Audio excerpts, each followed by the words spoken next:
Kumusta mga kaibigan? Sa video na to, ipapakita ko kung paano i-download at i-install ang Simple Voice Chat Mod sa Minecraft. Una, buksan ang Chrome at i-type ang Simple Voice Chat.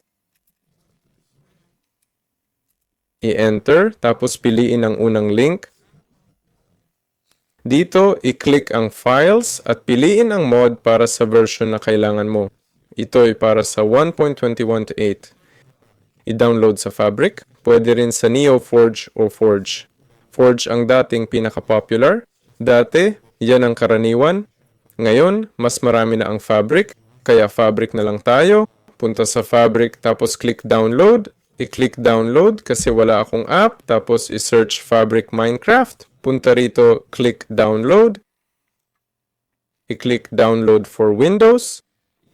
Nag-download na ng Simple Voice Chat. Pagkatapos, buksan ang Fabric. Kailangan natin ng 1.21.8.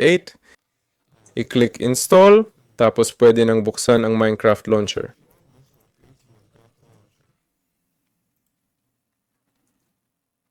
Kung wala kang launcher, i-type run, tapos %update. I-click ang OK. I-click ang Minecraft mods at ilipat ang Simple Voice Chat dito.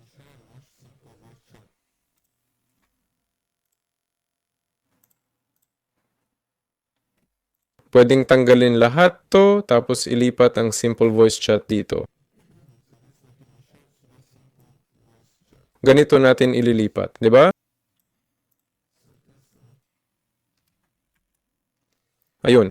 Sa Minecraft, kita mo may Fabric Loader 1.21.8 tayo.